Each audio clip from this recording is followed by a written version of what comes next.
एक बार श्रीमद् वल्लभाचार्य जी महाराज यमुना जी के तट पर बैठे थे और एक व्यक्ति उनको प्रणाम करने के लिए आया। तो प्रणाम करने से पहले महाप्रभु वल्लभाचार्य जी ने उसको इशारा किया कि जाओ पहले यमुना स्नान करो। तो यमुना स्नान करने से पहले उसने सोचा कि मेरे जो ठाकुर जी हैं इनको भी नवा दूं। अब उसने क्या, यमुना जी में स्नान करा के अपने ठाकुर जी को एक झोला में डाल करके और पेड़ पर टांग दिया।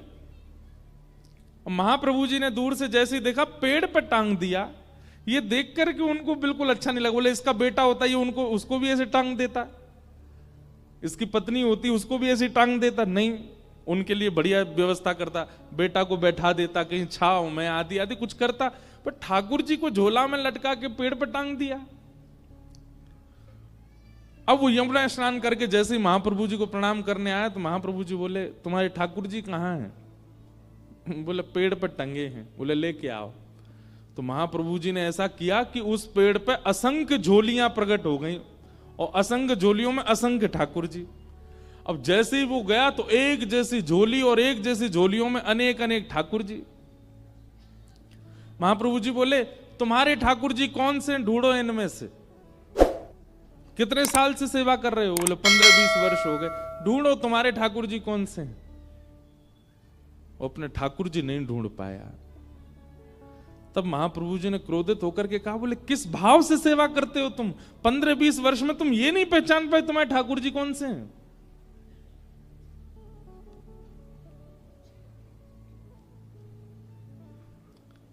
चैतन्य मानेंगे तो उनके प्रति भाव बनेगा।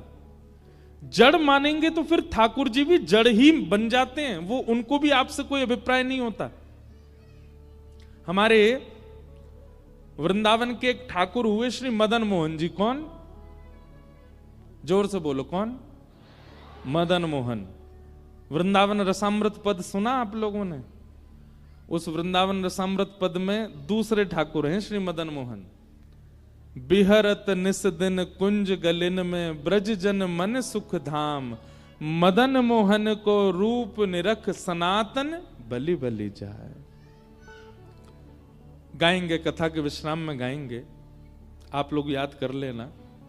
वैसे तो सब वैष्णवों को याद है, भारत में जहां भी हम जाते हैं सब सुनाते हैं।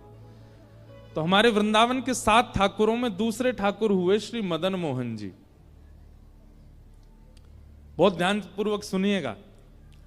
ठाकुर जी की सेवा ऐसी करो कि आप अपने ठाकुर को नहीं पहचानो, ठाकुर जी आपको पहचान जाएं।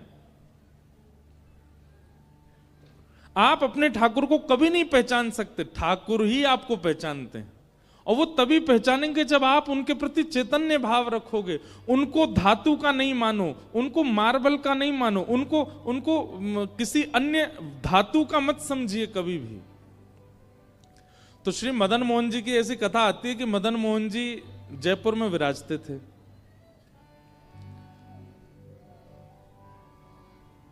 और वहां के राजा जो थे उनकी बेटी मदन मोहन जी की सेवा करती थी।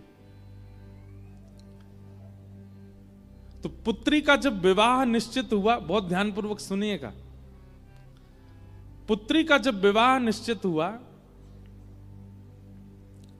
तो बेटी ने अपने पिता से कहा, बोले पिताजी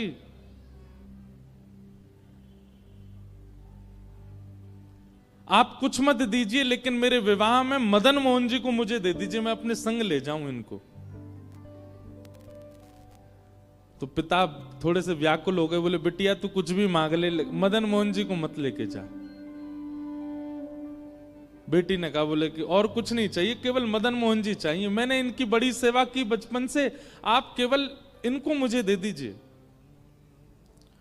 तो पिता और पुत्री दोनों ही सेवा के इतने लोभी थे। देखो, लोभ संसार में हो तो बुरा, सेवाओं में तो बुरा नहीं। मैं तो कथाओं में कहा करता हूं कि जितने भी अवगुण है ना, वो अवगुण बुरे कब बन जाते हैं? जब वो संसार में होते हैं। क्रोध बुरा कब? जब संसार में। अगर ठाकुर जी के प्रति कभी कभी मीठा क्रोध हो तो बुरा नहीं होता। लोभ बुरा कब है? जब संसार में। लेकिन वही लोभ भक्ति में हो, कथा में हो, नाम जप में हो तो बुरा नहीं है।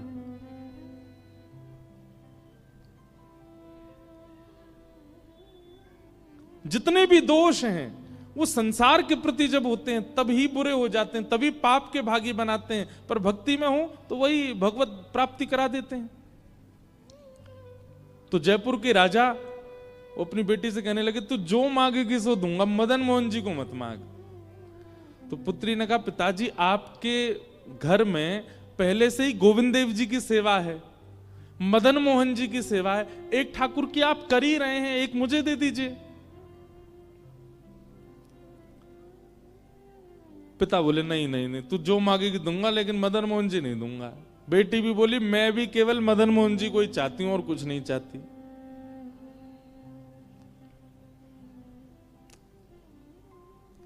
पिता ने कहा, चल ठीक है, एक काम करते हैं। बोले, क्या? मैं तेरे सामने 5 मूर्तियां रखूंगा और तेरी आंखों पे पट्टी बांधूंगा। अगर स्पर्श करके तूने बता दिया कि मदन मोहन जी कौन से, तो मदन मोहन जी को तू ले जाइयो, और स्पर्श करके भी अगर तू नहीं बता पाई तो फिर मदन मोहन जी मेरे पास ही रहेंगे। लेकिन उस पुत्री को पूरा भरोसा था कि मैं पहचान जाऊंगी मदन मोहन जी कौन से। राजा ने 5 स्वरूप तैयार करवाए, एक जैसी कदकाठी, एक जैसा इत्र, एक जैसी पोशाक, एक जैसी माला, एक जैसी पगड़ी, एक जैसे अलंकार, एक जैसी वंशी, बिल्कुल सब कुछ एक जैसा।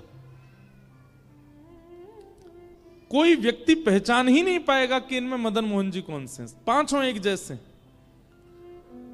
और पुत्री से कहा, बेटी 5 स्वरूप तैयार हो गए, सुबह अब तुम्हारी परीक्षा होगी, अगर तुमने पहचान लिया तो मैं तुम्हें वचन देता हूं कि तुम्हारे दहेज में मदन मोहन जी जाएंगे।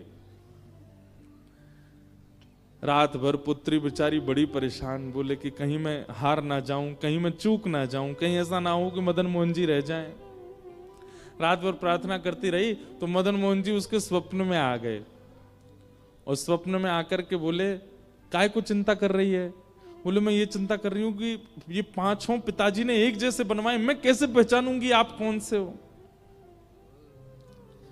मदन मोहन जी बोले, तू बिल्कुल चिंता मत कर, स्वप्न में बोल रहे हैं उसको।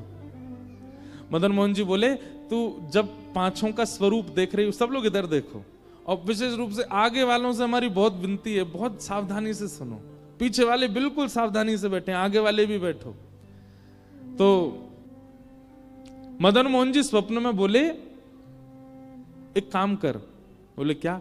कल जब 5 को तू देखे ना, तो मुख देखने के बाद, वक्ष देखने के बाद, चरण देखने के बाद, जो ऐसे भुजा होती है ना वंशी बजाने वाली, त्रिभंग ललित स्वरूप है, उन भुजाओं के ऊपर हाथ फेरियो, और बोले, देखते देखते जिस स्वरूप की उंगली खड़ी हो जाए, समझ जाना वही मैं हूं, और तू पिता को बता दियो कि ये रहे मदन मोहन जी। ठाकुर जी ने क्या कहा?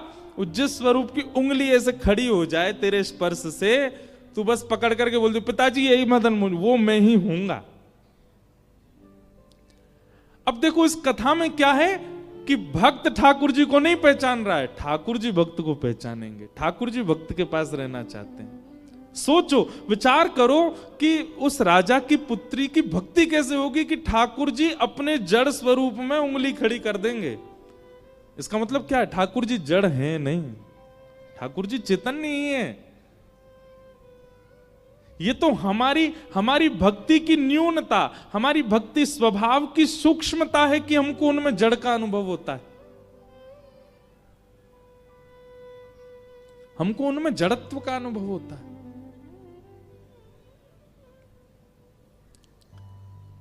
दूसरे दिन सब लोग ऐसे ही बैठे थे, पूरी भीड़, और 5 स्वरूप मंच पर रखे गए, और पुत्री की आंख में पहले रुई लगा दी, फिर पट्टियां बांधी, बिल्कुल कहीं से दिख ना जाए, और ऐसी स्थिति में उसको ले गए मंच पर, जाओ चलो ढूंढो कौन से हैं ठाकुर जी। पहले स्वरूप को देखे, रूप एक जैसा, हाथ एक जैसे, पैर सब कुछ एक जैसा। स्पर्श करते करते जैसी उसने वास्तविक मदन मोहन जी को छुआ, सोई मदन मोहन जी ने अपनी उंगली उठा दी, और जैसी उंगली का स्पर्श किया उसने कहा, पिताजी ये हैं मदन मोहन लाल जी।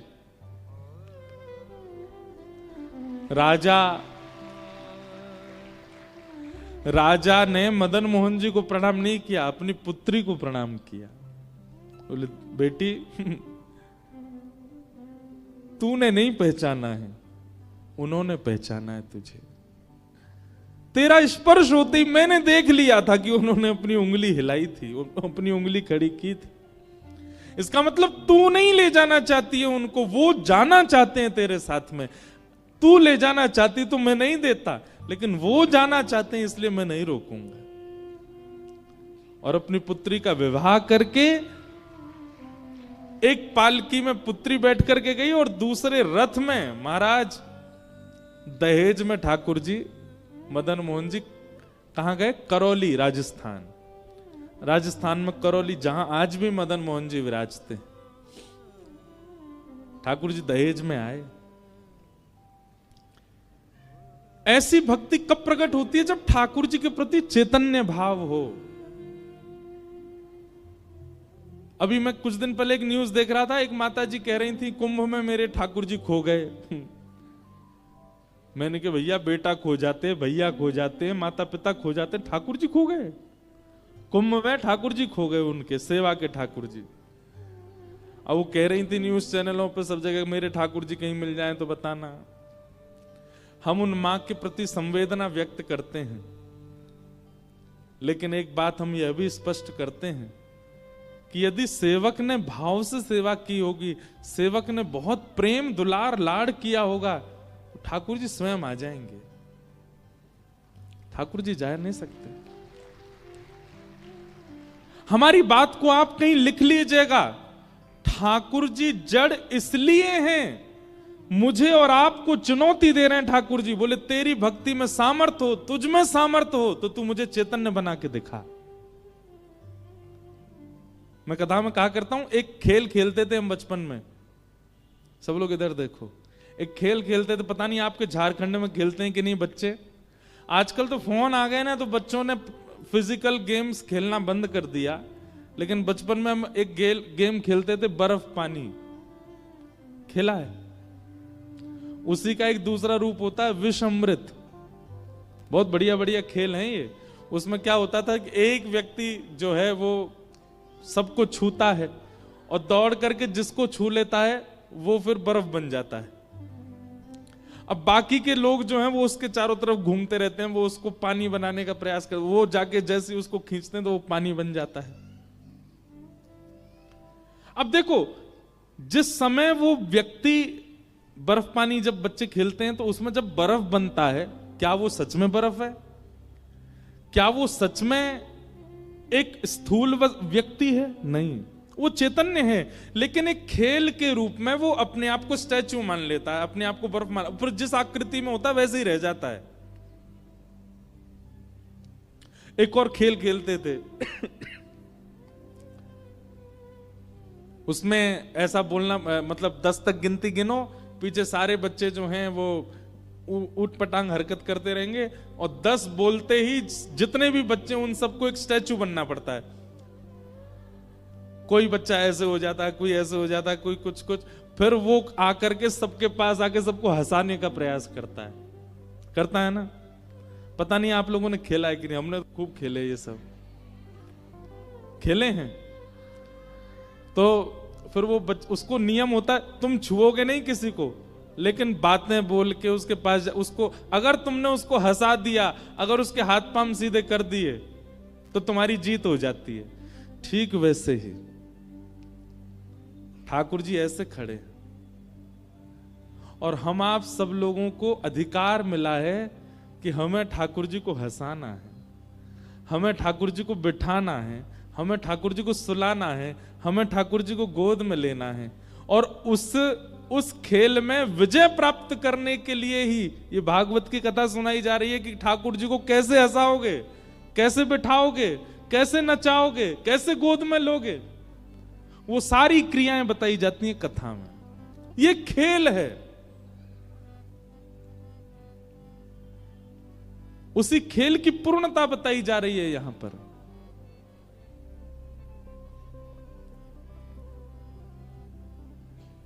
और अगर बालक उस खेल में उन मूर्ति बने हुए बालकों को नहीं हंसा पाता, नहीं हिला पाता, तो उसकी हार हो जाती है। ठीक वैसे ही हमारे संसार रूपी खेल में बहुत सारे मूर्ति बने हुए हैं। कौन? जगन्नाथ जी, बद्रीनाथ जी, द्वारिकाधीश जी, राधा रमण जी, राधा वल्लभ जी, बांके बिहारी जी। जब जाओ ऐसे ही खड़े मिलेंगे। लेकिन एक बात, मीराबाई को ऐसे नहीं दिखते थे ठाकुर जी। जब मीराबाई जाती थी मंदिर के कोने में खड़े हुए हुए, उसके रूप बदलते रहते थे, वो बातें करते रहते। दुनिया कहती कौन से बात कर रही है, पर उसके लिए ठाकुर जी ऐसे नहीं खड़े हैं। उसके लिए ठाकुर जी अलग अलग मुद्राएं बना रहे होते थे। उसके लिए ठाकुर जी ऊपर से बोल रहे होते थे। श्री माधवदास जी जगन्नाथपुरी में जब जाते थे महाप्रभु जगन्नाथ जी के सामने, श्री जगन्नाथ जी उनके लिए ऐसे नहीं होते थे। जगन्नाथ जी कभी ऐसे पड़े होते थे, कभी बैठे होते थे, कभी कुछ कर रहे होते थे। बाकी दुनिया को ऐसे ही दिखते थे, पर माधवदास जी को अलग दिखते थे। हमारे गोवर्धन में श्री गोविंद दास, दुनिया के लिए श्रीनाथ जी ऐसे खड़े रहते थे, पर गोविंद दास जैसे मंदिर में आते थे, ठाकुर जी मोती उठा के मारते थे गोविंद दास के ऊपर। इसका मतलब क्या है? ठाकुर जी जड़ नहीं है, ठाकुर जी चैतन्य है।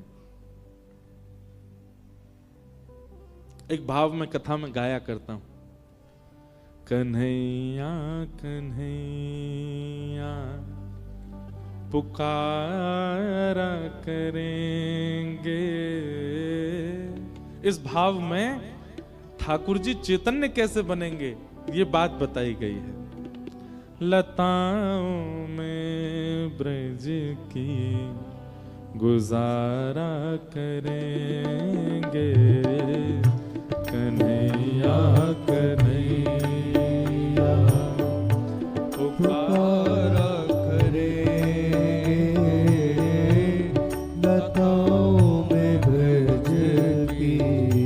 ताली बजा के गाओ। गुजारा करेंगे ओ कन्हैया कन्हैया पुकारा करेंगे, लताओं में ब्रज की गुजारा करेंगे, कन्हैया कन्हैया पुकारा करेंगे, लताओं में ब्रज की गुजारा करेंगे। ओ जो रूठेंगे हम से वो बांके बिहारी, जो रूठेंगे हम से बांके बिहारी, जो रूठेंगे हम से वो बांके बिहारी, जो रूठेंगे हम से वो बांके बिहारी, चरण पड़ उन्हें हम मनाया करेंगे, चरण पड़ उन्हें हम मनाया करेंगे, ओ चरण पड़ उन्हें हम मनाया करेंगे, चरण पड़ उन्हें हम मनाया करेंगे, कन्हैया कन्हैया पुकारा करेंगे, लताओं में ब्रज की गुजारा करेंगे, कन्हैया कन्हैया पुकारा करेंगे, लताओं में ब्रज की गुजारा करेंगे। श्री राधा रमण लाल की जय।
कहीं तो मिलेंगे वो बांके बिहारी, कहीं तो मिलेंगे वो बांके बिहारी, कहीं तो मिलेंगे वो बांके बिहारी,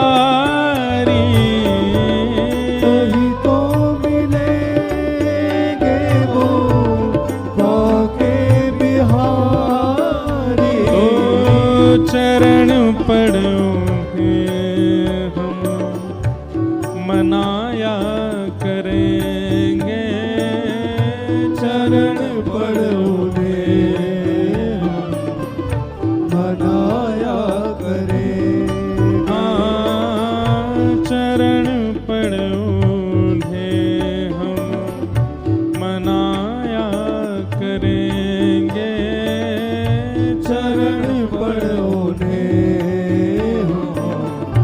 मनाया करेंगे।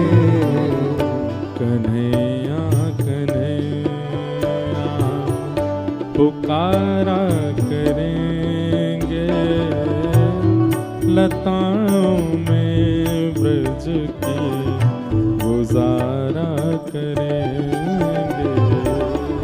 कन्हैया कन्हैया पुकारा करेंगे, लताओं में ब्रज की गुजारा करेंगे। कन्हैया कन्हैया पुकारा करेंगे, लताओं में ब्रज की गुजारा करेंगे। कन्हैया कन्हैया पुकारा करेंगे, लताओं में ब्रज की गुजारा करेंगे। और उन्होंने नचाए हैं ब्रह्मांड सारे, उन्होंने नचाए हैं ब्रह्मांड सारे, उन्होंने नचाए हैं ब्रह्मांड सारे, उन्होंने नचाए हैं ब्रह्मांड सारे, मगर अब उन्हें हम नचाया करेंगे, मगर अब उन्हें हम नचाया करेंगे। हाँ, मगर अब उन्हें हम नचाया करेंगे, मगर अब उन्हें हम नचाया करेंगे। कन्हैया कन्हैया पुकारा करेंगे, लताओं में ब्रज की गुजारा करेंगे। कन्हैया कन्हैया पुकारा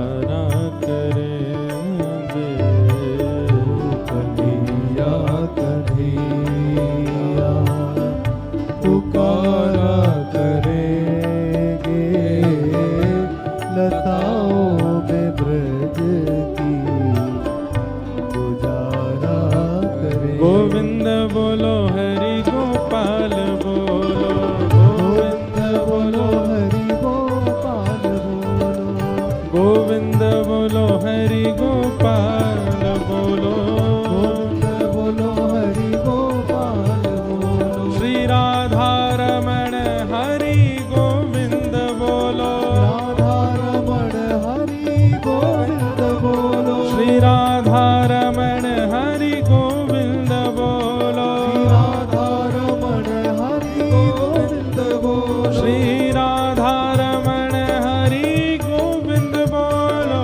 राधा रमण हरि गोविंद बोलो, श्री राधा रमण हरि गोविंद बोलो, राधा रमण हरि गोविंद बोलो, श्री राधा रमण हरि गोविंद बोलो, राधा रमण हरि गोविंद बोलो, श्री राधा रमण हरि गोविंद बोलो, राधा रमण हरि गोविंद बोलो, हे गोविंद बोलो गोपाल बोलो, गोविंद बोलो गोपाल बोलो, हरि गोविंद बोलो गोपाल बोलो, गोविंद बोलो गोपाल बोलो, श्री राधा रमण हरि गोविंद बोलो, राधा रमण हरि गोविंद बोलो, श्री राधा रमण हरि गोविंद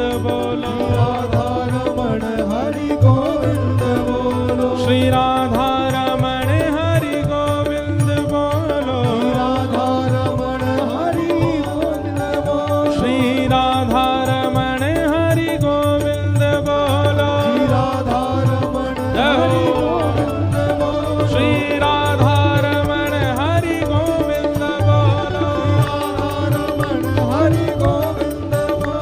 श्री राधा रमण हरि गोविंद बोलो, राधा रमण हरि गोविंद बोलो, श्री राधा रमण हरि गोविंद बोलो, राधा रमण हरि गोविंद बोलो, श्री राधा रमण हरि गोविंद बोलो, राधा रमण हरि गोविंद बोलो, श्री राधा रमण हरि गोविंद बोलो, राधा रमण हरि जय जय श्री राम, जय जय श्री राम, जय जय श्री राम। उन्होंने नचाए हैं ब्रह्मांड सारे, उन्होंने नचाए ब्रह्मांड सारे, मगर अब उन्हें हम नचाया करेंगे, मगर अब उन्हें हम नचाया करेंगे। किस भाव में? जैसे एक राजा की पुत्री मदन मोहन लाल जी से कहती है कि उनको जाना है साथ में, दहेज में लेके जाना है, तो ठाकुर जी अपनी उंगली हिला रहे हैं। गोपाल भट्ट गोस्वामी की भावना गूंज कम कीजिए, तो श्री ठाकुर जी शालिग्राम से प्रकट हो गए। ये इस भाव का अर्थ यही है, मगर अब उन्हें हम नचाया कर। हम जैसे चाहें वैसे हमारे ठाकुर जी रहें। अभी क्या है, जैसे ठाकुर जी चाहते हैं वैसे हम रह रहे हैं, और प्रारंभिक यही होना चाहिए, जैसे ठाकुर जी चाहें वैसे साधक रहे। लेकिन कुछ समय बाद फिर वो जैसे चाहता है वैसे ठाकुर जी रहने लग जाते।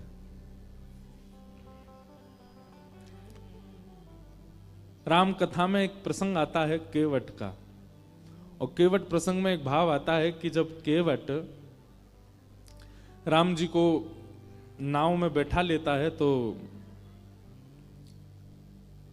लेकर के जैसे ही पल्ली पार जाने लग जाता है तो बीच रास्ते में ही, बीच नदी में पहुंचते ही केवट नाव वापस घुमा लेता है।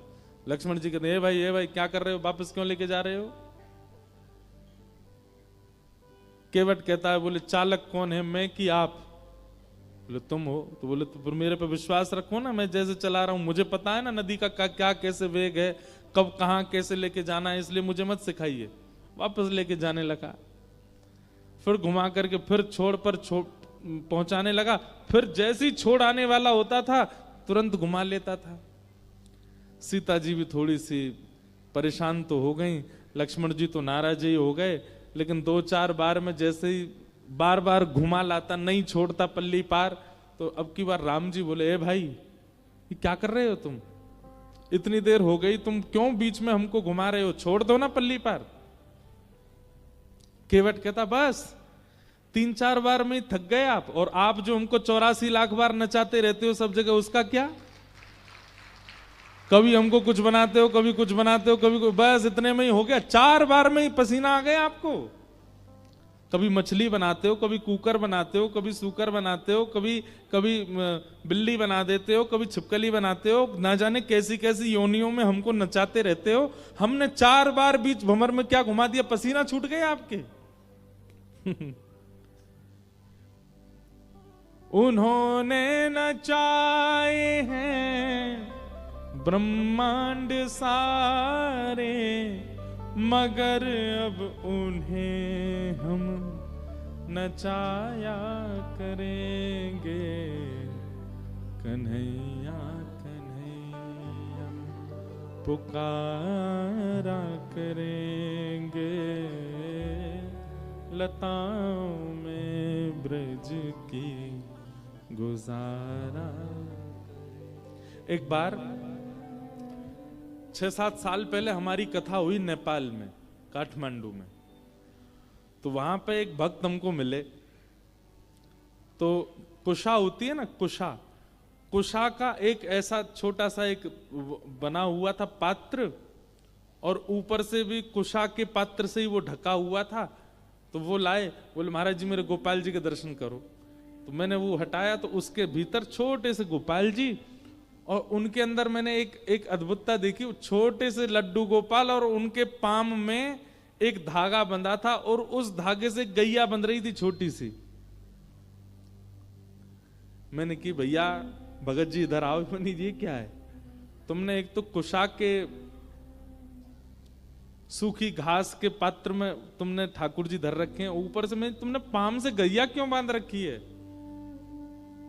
तो उनके नेत्र सजल हो गए, बोले महाराज जी हम ज्यादा धनवान नहीं हैं, हमारी स्थिति ऐसी है कि हमको कोई कुछ दे देता है तो हम पा लेते हैं।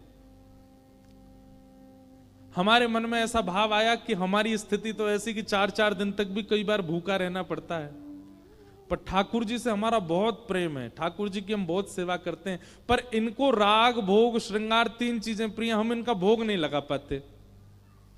इसलिए हमने भावना रखी है, एक छोटी सी गैया हमको किसी ने दे दी, तो वो गैया हमने भीतर छोड़ रखी है, और हमने लाल जी से कह रखा है जब जब आपका मन हुआ करे तब आप इनका जो है दूध पी लिया कीजिए, और हमें छोड़ के मत जाइएगा, भले ही चाहे गैया के दूध से ही पेट भर लो, हमें छोड़ के मत जाना कभी। और वो क्या बोले पता है आपको, सुन के आश्चर्य होगा, बोले महाराज जी ठाकुर जी के लिए भोग तो मैं रोज नहीं लगा पाता, पर रोज थोड़ी बहुत घास तोड़ करके गैया के सामने डाल देता हूं भीतर। मैंने क्यों? बोले गैया पालेगी तो दूध बनेगा, ठाकुर जी दूध पी लिया करेंगे। मैंने कहा भैया तेरी भावना। हमने कही भाई हो सकता है 56 भोग लगाने वाले को छोड़ के चले जाए, पर तुझे छोड़ के नहीं जाएंगे ठाकुर जी, हमारी जो भावना है। नेक सीधी धातु की गैया को वो घास खिलाते ताकि गैया का दूध बने, ठाकुर जी पी ले, और पांव से इसलिए बांध रखी कहीं गैया नहीं भाग जाए, कहीं गैया भाग गई ठाकुर जी भूखे रह गए तो ठाकुर जी भी चले जाएंगे। भाव के वश में है भगवान, भाव के वश में है भगवान। ठाकुर जी व्यवस्था से नहीं आते, ठाकुर जी आपके धन से नहीं आते, ठाकुर जी आपके रूप से नहीं आते, ठाकुर जी आपकी सुंदरता से नहीं आते, ठाकुर जी तो केवल आपके भाव से आएंगे, रुकेंगे। तो अब मेरे पीछे जो स्वरूप है ठाकुर जी का, गोपाल जी, अभी ये कैसे हैं? ऐसे ही खड़े रहेंगे। लेकिन आपकी भावना सुंदर होगी तो इन 7 दिनों में आपको इनकी पलक झपकते हुए दिख जाएगी। आपकी भावना शुद्ध होगी तो ये इसके अलावा ऐसी मुद्रा में भी दिख जाएंगे। आपकी भावना शुद्ध होगी तो गैया से गले लगे हुए भी दिख जाएंगे। ठाकुर जी कहीं भी जड़ नहीं है, हमारी भावना जड़ है, इसलिए ठाकुर जी हमको जड़ दिखाई देते हैं। ठाकुर जी सब जगह चैतन्य रूप में। वो चैतन्य रूप कैसे दिखे, वो चैतन्य दृष्टि कैसे दिखे, वो कथा सिखाती, वो कथा दिखाती। तो भगवान पहला रूप क्या है? सत्य। और दूसरा रूप क्या है? चैतन्य। और ठाकुर जी का तीसरा रूप क्या है? आनंद। ठाकुर जी आनंद है। अच्छा, मुझे ऐसा लगता है ठाकुर जी को देखने के बाद देखने वाला आनंद रूप में आ जाता है। अगर कोई व्यक्ति अति आनंद में दिखाई दे रहा हो, समझ जाइयो या को ठाकुर जी मिल गए हैं, यही हमारे इतना आनंद में है। अच्छा, आनंद वाले व्यक्ति का स्वरूप स्वभाव क्या है? बहुत ध्यान से सुनिएगा। सुखी व्यक्ति और आनंदित व्यक्ति, इन दोनों में अंतर क्या है? जिसको देख करके आपके चित्त में भी शीतलता का अनुभव होने लग जाए, जिसको देख करके आपको प्रसन्नता होने लग जाए, जिसको देख करके आपका मुखमंडल प्रसन्न हो जाए, जिसको देख करके आप अपनी चिंताएं, अपने संकटों को भी भूल जाओ, समझ जाना वो आनंदित व्यक्ति है। जिसको देख करके केवल प्रसन्नता हो रही है, बाकी सारी स्थितियां यथावत हैं, वो सुखी व्यक्ति है। अच्छा, दूसरी बात, सुखी व्यक्ति देह से भी ठीक होगा, मस्तिष्क मानसिक भी ठीक होगा, बुद्धि से भी ठीक होगा, दिखने में भी ठीक होगा, तभी सुखी कर पाएगा। पर आनंद देने वाला व्यक्ति वो कई बार स्वयं रोग से होगा, वो कई बार स्वयं पीड़ा में होगा, पर उसकी उपस्थिति आपको आनंदित कर देगी। ये आनंद वाले व्यक्ति का लक्षण।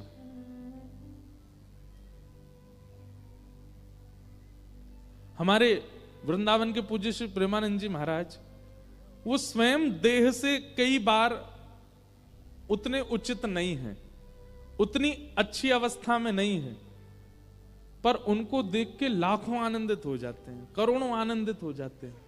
ये आनंददायी व्यक्ति का लक्षण है। भक्तिमती मीराबाई, मैं कथा में बताया करता हूं कि मीराबाई का जब विवाह हो गया तो उनकी ससुराल में संतों की भीड़ होने लग गई। जब तक मीराबाई का विवाह नहीं हुआ तब तक मेड़ता में भीड़ होती थी, संत महात्मा आते थे। और विवाह होने के बाद जब मीराबाई मेवाड़ चली गई तो मेवाड़ में संतों की भीड़ होने लगी। एक दिन मीराबाई के पतिदेव ने जाकर के सब संतों से पूछा, आप लोग मीरा को देखने क्यों आते हो? उसका रूप सुंदर है इसलिए, या वो वस्त्र बहुत अच्छी पहनती हैं इसलिए?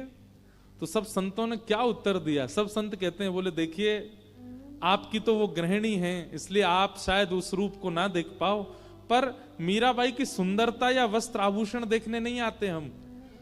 जो भक्ति हमारे मन में तीर्थ जाकर के प्रकट नहीं हो पाती, वो भक्ति मीराबाई को देखने से प्रकट हो जाती है, इसलिए हम मीराबाई को देखने आते हैं। हमारा मन अत्यंत शांति का अनुभव करने लग जाता है, हमारे मन में श्याम सुंदर भ्रमण करने लग जाते हैं, रमण करने लग जाते हैं मीराबाई को देखने मात्र से। हम सब भूल जाते हैं, इसलिए हम मीराबाई को देखने आते हैं। सुखी व्यक्ति को देख करके आप सुखी हो सकते हो, पर कांस्टेंट सुख नहीं रहेगा, लंबे समय का सुख नहीं रहेगा। लेकिन एक आनंदित व्यक्ति को एक बार देखने के बाद भी आप लंबे समय तक आनंदित रहोगे। ये आनंदित व्यक्ति और सुखी व्यक्ति में अंतर है।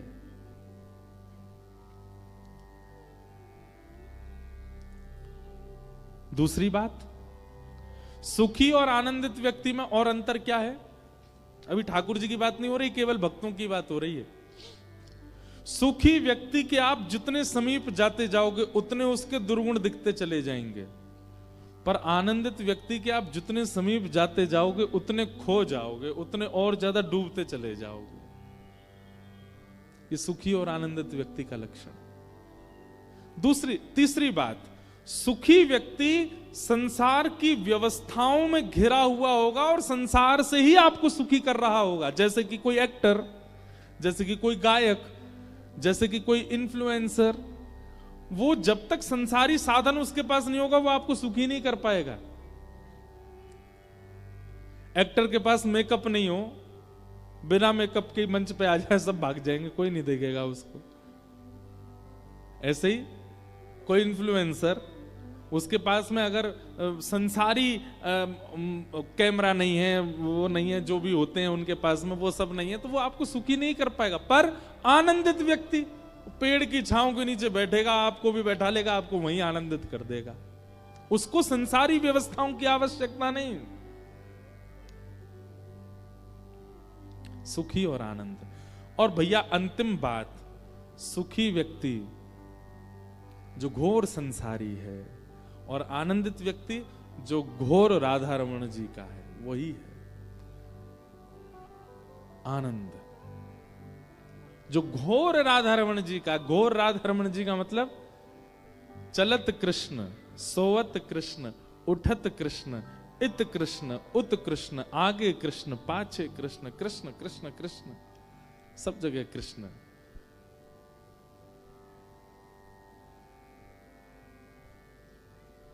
आनंद। तो भगवान का तीसरा रूप क्या है? आनंद। सच्चिदानंद रूपाय विश्वोत्पत्त्यादि हेतवे, विश्व की उत्पत्ति पालन संहार जो करते हैं, तापत्रय विनाशाय, 3 प्रकार के तापों का जो उपशमन करते हैं, श्री कृष्णाय वयम नमः, ऐसे श्री कृष्ण को हम बारंबार प्रणाम करते हैं। आगे बंधुओं, अब यहां से महात्म की चर्चा शुरू होती है। नैमिषारण्य क्षेत्र में 88,000 सौनकादि ऋषि बैठे थे, बहुत ध्यान से सुनिएगा। और उन 88,000 सौनकादि ऋषियों ने मानव कल्याण के लिए यज्ञ करना प्रारंभ किया, लेकिन उस यज्ञ से कोई लाभ नहीं मिला। तब वहां पर सूत जी का आगमन हुआ और 88,000 सौनकादि ऋषियों ने सूत जी महाराज से पूछा कि मानव कल्याण कैसे होगा, कृपा कर हमें इसका साधन बताओ। तब सूत जी महाराज ने भागवत जी की महिमा कही। बोले भैया मानव कल्याण भागवत जी से हो सकता है। तब 88,000 सौनकादि ऋषियों ने कहा महाराज ये भागवत जी क्या है, और ऐसा इन भागवत जी में क्या है जो अन्य साधनों में नहीं है, कृपा कर इन भागवत जी की महिमा हमको बताओ। तब सूत जी महाराज भागवत जी की महिमा बताते हैं। एक बार की बात है, नारद जी महाराज पृथ्वी पर आए। क्यों आए? क्योंकि पृथ्वी की बड़ी प्रशंसा होती है देवलोकों में। देवता आपस में बहुत प्रशंसा करते हैं पृथ्वी की। अरे भैया पृथ्वी बहुत अच्छी, क्यों? अरे वहां पर वृंदावन नाम का एक धाम है, वहां पर यमुना जैसी नदी बहती है, यहां पर कुंभ लगता है, सब लोग प्रयाग संगम में स्नान करते हैं। पृथ्वी बहुत अच्छी है, क्यों? यहां बद्रीनाथ है, यहां जगन्नाथ है, यहां द्वारिकानाथ है। पृथ्वी बहुत अच्छी है, क्यों? यहां पर दिव्य दिव्य संत कथाएं होती रहती हैं, सत्संग होता है, संकीर्तन होता है। ये सब स्वर्ग में नहीं होता, इसलिए देवताओं को पृथ्वी बहुत अच्छी लगती है। एक दिन नारद जी ने विचार किया पृथ्वी इतनी अच्छी है, चलो मैं दर्शन करके आता हूं। लेकिन पृथ्वी पर आते ही नारद जी महाराज को क्या दिखा कि अहम तो पृथ्वीं यातो ज्ञात्वा सर्वोत्तमामिति,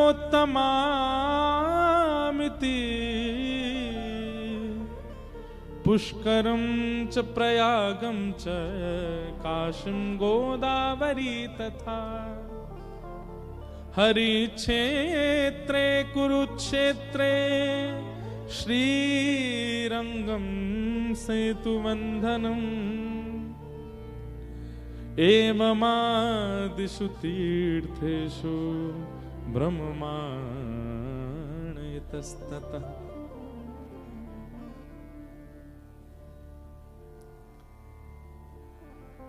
नारद जी पृथ्वी पर आए। एक बात संसारी है, आप जब किसी की बहुत ज्यादा महिमा सुन लेते हैं ना, तो आप अपने मन में बहुत सारी एक्सपेक्टेशंस बना लेते हैं उस वस्तु से। जैसे हमको मान लो किसी ने कहा महाराज जी रांची की कचौड़ी बहुत अच्छी, अब यहां मिलता क्या वो तो हमें अभी नहीं पता। किसी ने हमसे कहा मान लीजिए रांची की कचौड़ी बहुत बढ़िया है, अब वो जब मिलता तब हमको यही कहता उसकी आलू की सब्जी ऐसी, उसमें हींग ऐसा पड़ा होता महाराज, मिर्च ऐसी होती है कि पूरा जो है शरीर झन्ना जाए, और महाराज कचौड़ी ऐसी देसी घी में बनी। अब वो इतनी प्रशंसा कर चुका है कि मेरे मन में एक उम्मीद जग चुकी है उस वस्तु के प्रति, बहुत अतीत में।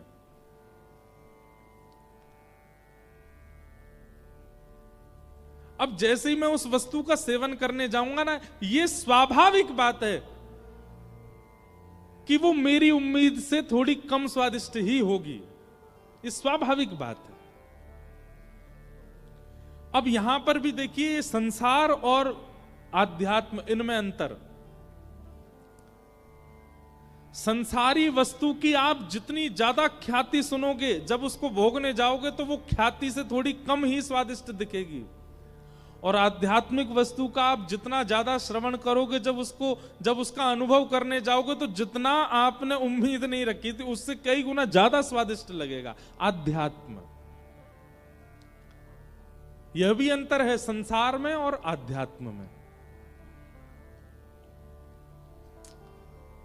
हमने वृंदावन का यश गाया, वृंदावन ऐसा, वृंदावन ऐसा, वृंदावन के ब्रजवासी ऐसे, वृंदावन के बंदर ऐसे, वृंदावन की यमुना जी ऐसी, वृंदावन के संत ऐसे। अब इतना आपने वृंदावन सुन लिया, जब आप पहली बार वृंदावन जाओगे, अगर वास्तव में शुद्ध भावना से जाओगे, तो आपने जितना सुना उससे कई गुना ज्यादा आपको वृंदावन मिलेगा। लेकिन वहीं आपसे प्रशंसा कर दी जाए, विदेश में फलाना देश इतना अच्छा है, ऐसा है, ऐसा है, ऐसा है, कभी अनुभव करके देख लेना। आप जब आप जाओगे ना उस संसारी जगह पे, थोड़ा उसको आप कम ही पाओगे अपनी स्थिति से।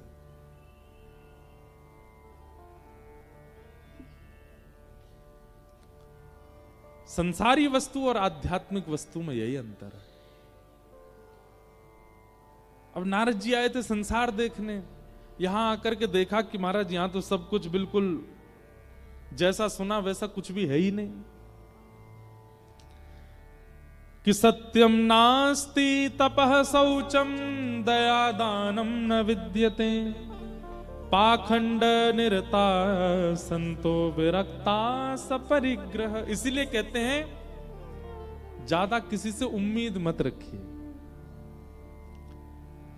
जो नए नए यहां पर लड़का लड़की बैठे हैं, बहुत ध्यान से सुनना, अगर आपका ब्याह होने वाला है तो अपने होने वाले जो पतिदेव हैं या पत्नी जी हैं, उनकी ज्यादा प्रशंसा मत सुन लेना पहले, क्योंकि आप बहुत ज्यादा सुन लोगे। कई होते हैं ना, उनको बहुत ही रहता है कि हमारा ब्याह किससे हो रहा है, उसके बारे में जांच पूरी करो, इससे पूछो, उससे पूछो, उससे पूछो, उससे पूछो। अब इतना ज्यादा पूछ के फिर आप उम्मीद इतनी बना लोगे, सामने वाला व्यक्ति जब समीप आएगा, विवाह होगा, संग रहने लगोगे, तो आपकी उम्मीद खट्टी हो जाएगी।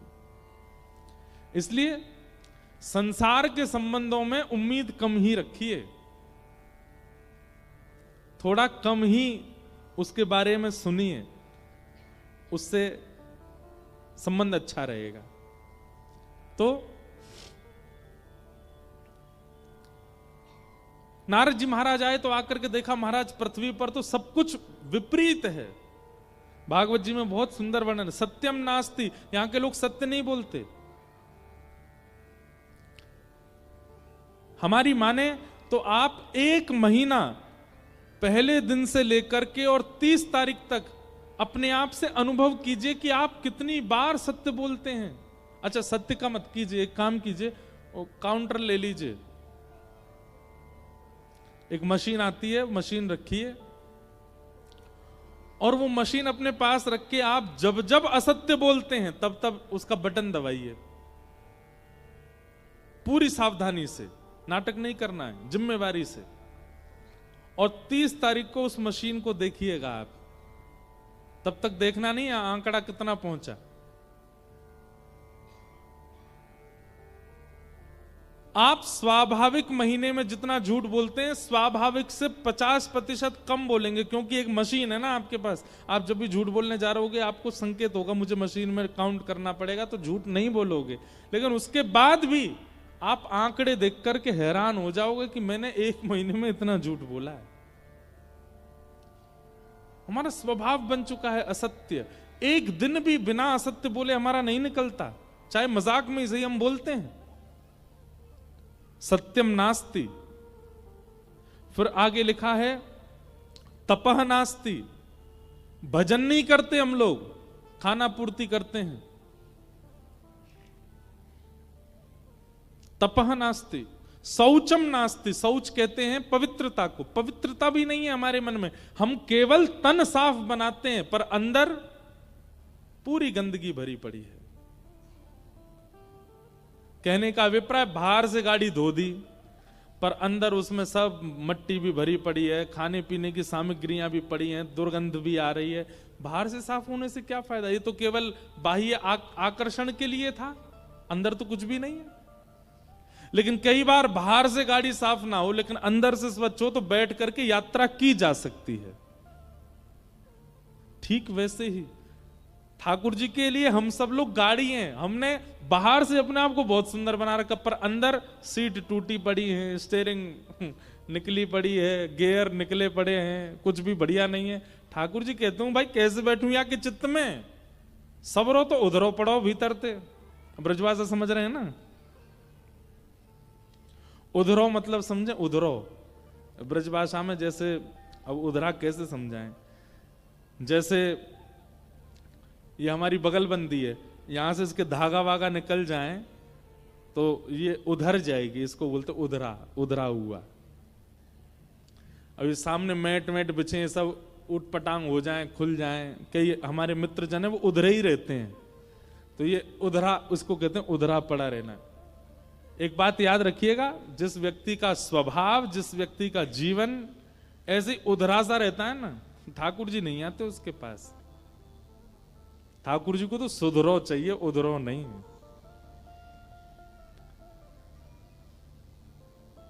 तो ठाकुर जी बाहर से देखते हैं क्या बढ़िया महाराज, सुंदर जो है, क्या है वो, क्या लगा रखा है, बोरो प्लस लगा रखी है, जे लगा रखा है। बाहर से तो बढ़िया डिओड्रेंट परफ्यूम महक रहा है, बिल्कुल चटकदार कपड़े पहन रखे हैं, लेकिन भीतर शौचम नास्ति, पवित्र नहीं है। ठाकुर जी नहीं बैठते। तपह नास्ति, दानम नास्ति, शौचम नास्ति, कुछ भी नहीं है। कैसे हम लोग मंदा सुमंद मतयो, हमारी बुद्धि कैसी है? बोले मंद है। जिस कार्य को श्रेष्ठता से किया जा सकता है, हम लोगों की बुद्धि ऐसी चलती है कि इसको, अब देखो जैसे कुंभ में संगम स्नान है, अब सब लोग अपने अपने आंकड़े लगा रहे हैं संगम में कैसे नहाया जाए। कोई कह रहा वहां से कूद जाओ तो नहा लोगे, कोई कह रहा यहां से नाव में बैठ के चले जाओ तो नहा लोगे, कोई कह रहा यूं कर लो यूं। सब अपनी अपनी बुद्धि लगा रहे हैं। अरे भैया, आज मैंने कहीं सुना, वो सुबह उसमें आ रहा था सोशल मीडिया पे, बोले लोग गलत कर रहे हैं, यमुना जी में क्यों नहा रहे हैं? अरे नहाना है तो संगम में नहाइए या गंगा जी में नहाइए, यमुना जी में। अरे नहीं, हमने एक कथा में भी कहा, तीर्थ का मतलब होता है केवल तीर्थ, वह स्पेसिफिक जगह नहीं होती है। जहां बिहारी जी विराज रहे हैं वही मंदिर ही वृंदावन नहीं है, जहां पर यमुना जी बह रही हैं वही वृंदावन नहीं है। 84 कोस दूर दूर तक पूरा वृंदावन है। आप किसी वृक्ष को भी प्रणाम करके चले जाओगे तो बिहारी जी के प्रणाम के समान ही फल मिलेगा। आप संगम में जाकर के चाहे यमुना जी में नहा लीजिए, गंगा जी में नहा लीजिए, किसी भी घाट किसी भी कोने में स्नान कर लीजिए, आपका अमृत स्नान ही माना जाएगा। पर लोगों में होड़ लगी नहीं, जहां 2 धार मिल रही है वहीं नहाना है हमको।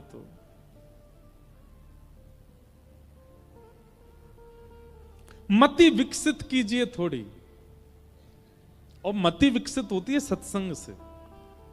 जो व्यक्ति सत्संग नहीं करता उसकी मति जड़ित होती चली जाती है, जिसको हम कहते हैं ब्रॉड माइंडेड, बहुत बहुत उच्च विचार वाला, बहुत खुली सोच वाला, वो आध्यात्मिक व्यक्ति होता है, संसारी नहीं। तो कैसे हैं हम लोग? मंदा सुमंद मतयो मंद भाग्या युपद्रुता। नारद जी महाराज ने यह सब आकर के देखा। नारद जी देख करके बड़े परेशान हो गए, बोले भैया पृथ्वी की जितनी प्रशंसा सुनी थी, पृथ्वी तो बिल्कुल विपरीत है। नारद जी सब जगह भ्रमण करते करते वृंदावन आए, तभी वृंदावन में उन्होंने क्या देखा? यमुना जी के तट पर एक परम सुंदरी बैठी है और उस सुंदरी की गोद में दो वृद्ध लेटे हैं। एक युवती की गोद में वृद्धों का लेटा हुआ देखना ये कोई उचित तो नहीं। नारद जी महाराज ने तुरंत जिज्ञासा प्रकट करते हुए पूछा, हे देवी आप कौन हो और आपकी गोद में दो वृद्ध कौन है? तब उस कन्या ने अपना प्रत्युत्तर दिया, अहम भक्ति ख्याता इमो में तनयो मतौ ज्ञान वैराग्य नामानो काल योगेन जर्जरो। मैं भक्ति, मेरा नाम भक्ति है, और ये दोनों मेरे पुत्र हैं ज्ञान और वैराग्य। मुझे सब भजते हैं, भक्ति सबके चित्त में है, पर ज्ञान और वैराग्य नहीं है।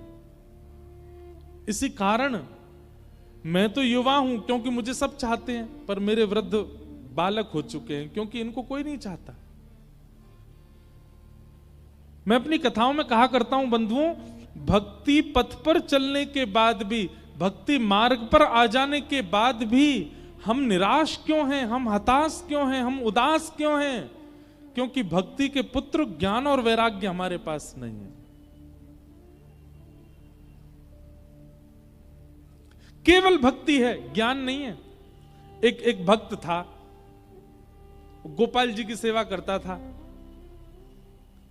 किसी ने उसको जाके कहा, ए भाई तू गोपाल जी की सेवा कब से कर रहा है? बोले हो गए 7-8 साल हो गए। बोले 7-8 साल में भी तू आज भी छोटे से घर में ही रहता है, तेरा ना तो व्यापार बढ़ा, तेरा ना धन की वर्धन हुआ, ना तू घर बना पाया। उस व्यक्ति को लगा हाँ बात तो सही है।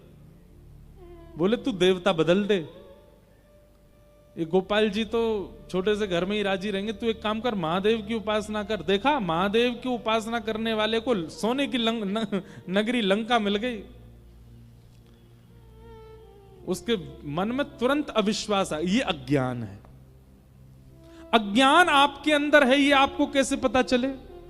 ठाकुर जी के प्रति एक बार भी, या ठाकुर जी के जनों के प्रति, या ठाकुर जी के धाम के प्रति एक बार भी आपके चित्त में अविश्वास आ जाए, समझ जाना कि आपके अंदर अज्ञान है, ज्ञान नहीं है।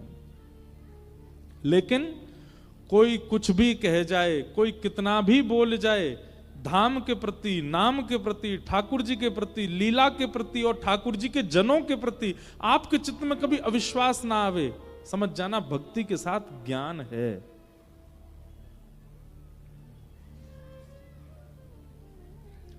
हमारे भगवान श्री कृष्ण हमारे वृंदावन चंद के ऊपर बहुत प्रश्न उठाते हैं कई पढ़े लिखे लोग, पर उनको अज्ञानी ही कहते हैं। हमारे यहां तो कहते हैं गमार, गमार हैं ये। या जाने कहां गमार, प्रेम नदिया की सदा उल्टी बहे धार। तो अब उस व्यक्ति ने क्या किया पता है? शंकर जी ले आया और गोपाल जी उठा के अलमारी में धर दिए। बोले 7 साल हो गए आपकी सेवा करते, अब यहीं बैठे रहो, अब मैं तो शंकर जी की आराधना करूंगा। और शंकर जी का अभिषेक करता, शंकर जी की आराधना करता। अब शंकर जी की आराधना के समय जो उसने अगरबत्ती जलाई, उस अगरबत्ती का धुआं उड़ करके इस तरफ जा रहा था जिस तरफ गोपाल जी बैठे थे। स्वाभाविक जा रहा था, उसमें कुछ हो नहीं रहा था, अपने आप ही वो धुआं इस तरफ जा रहा था। तो उस व्यक्ति के मन में क्या आया? बोले 7 साल इनकी पूजा करी, आज तक कभी सुख दिया नहीं, अब शंकर जी की सेवा कर रहा हूं तो अगरबत्ती का धुआं भी स्वयं ले जा रहे हैं, स्वयं सूंघ रहे हैं। दौड़ करके गया, अलमारी से ठाकुर जी उतारे, बोले 7 साल से मेरी सेवा स्वीकार नहीं करी, अब शंकर जी की आराधना करने लगा तो आप अगरबत्ती की सुगंधी भी ले रहे हो। ठाकुर जी प्रकट हो गए और प्रकट होकर के बोले 7 साल में तूने ऐसा कभी विचार किया ही नहीं कि मैं सूंघता भी हूं, आज सोचा इसलिए प्रकट हुआ मैं। तूने कभी विश्वास किया ही नहीं था कि मेरी नासिका भी है, आज पहली बार सोचा तूने कि हाँ मेरी नाक है, मैं सूंघता भी हूं। भक्ति तो बंधु हम सबके चित्त में है, पर ज्ञान नहीं है।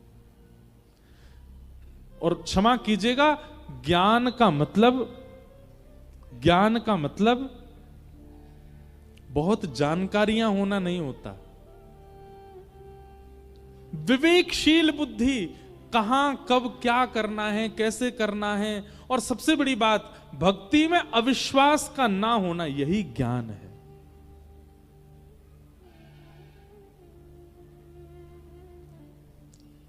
आपकी भक्ति में, आपकी सेवा में, आपके गुरु के प्रति, धाम के प्रति, तीर्थ के प्रति आपके चित्त में जो अविश्वास प्रकट होता है वही अज्ञान।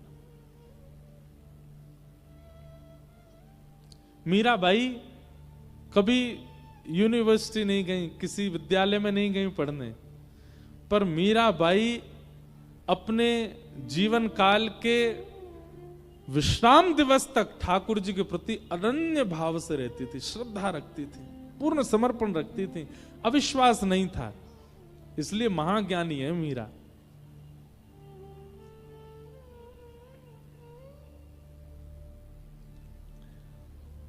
तो हमारी प्रार्थना, भक्ति तो है पर ज्ञान भी लाइए, और ज्ञान है इस बात का प्रमाण है ठाकुर जी के प्रति कभी अविश्वास ना होना।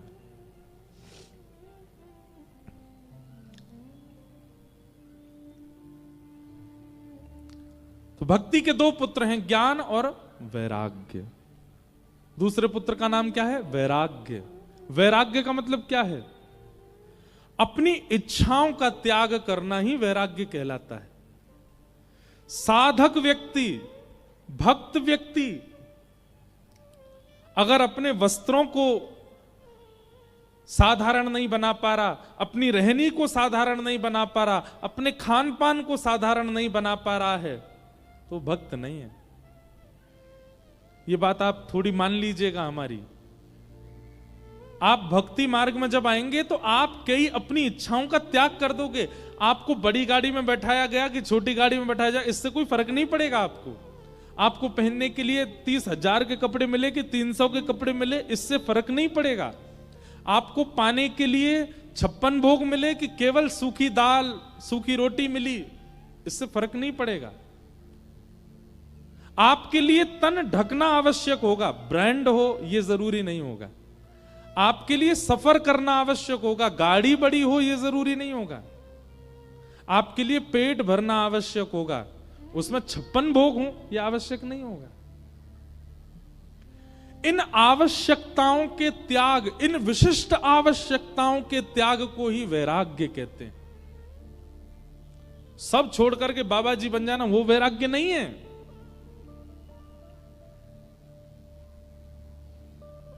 जो मिल जाए उसमें प्रसन्न है, जैसा मिल जाए उसमें प्रसन्न है, ये वैराग्य है। तो भक्ति के 2 पुत्र हैं। अगर ये दोनों पुत्र आपके चित्त में नहीं आ रहे हैं और केवल भक्ति आ गई है, तो आपकी भक्ति आपको कभी प्रसन्न नहीं कर पाएगी।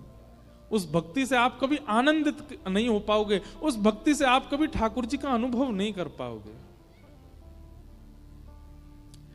इसलिए भक्ति के साथ साथ अविश्वास खत्म होना चाहिए, तभी ज्ञान आएगा। और भक्ति के साथ साथ इच्छाओं की निवृत्ति होनी चाहिए, तभी वैराग्य आएगा। और जब तक ज्ञान वैराग्य नहीं आएंगे, आप अपनी भक्ति से प्रसन्न नहीं हो पाओगे। तो भक्ति के 2 पुत्र हैं, ज्ञान और वैराग्य। दुनिया सब भक्ति करती है, ज्ञान और वैराग्य के लिए कोई नहीं, इसलिए दोनों वृद्ध हो गए।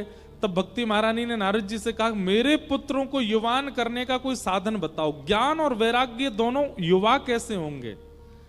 इसी खोज में नारद जी महाराज सब जगह ढूंढते ढूंढते बद्रीनाथ गए।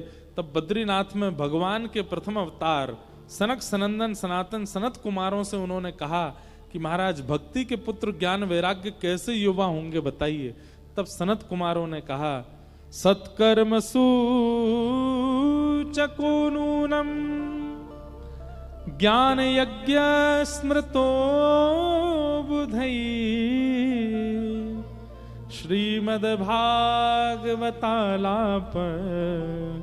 सतु गीत सुकादि। एक ही उपाय है, क्या? सुखदेव जी के द्वारा सुनाई गई जो भागवत की कथा है, यदि भागवत की कथा तुम ज्ञान वैराग्य को सुना दोगे तो वे दोबारा युवा हो जाएंगे। एकमात्र भागवत जी में वो सामर्थ्य है कि वो ज्ञान वैराग्य को उत्थापित कर सकते हैं। बहुत ध्यान से सुनिएगा मेरी बात। आप कथा में क्यों आए हैं? क्योंकि भक्ति आपके चित्त में है। तो यहां आकर के प्राप्त क्या करना? आप ऑलरेडी भक्त बन गए, फिर यहां क्यों आए हो? आप भक्ति प्राप्त करने नहीं आए हो, ज्ञान और वैराग्य को उत्थापित करने आए हो।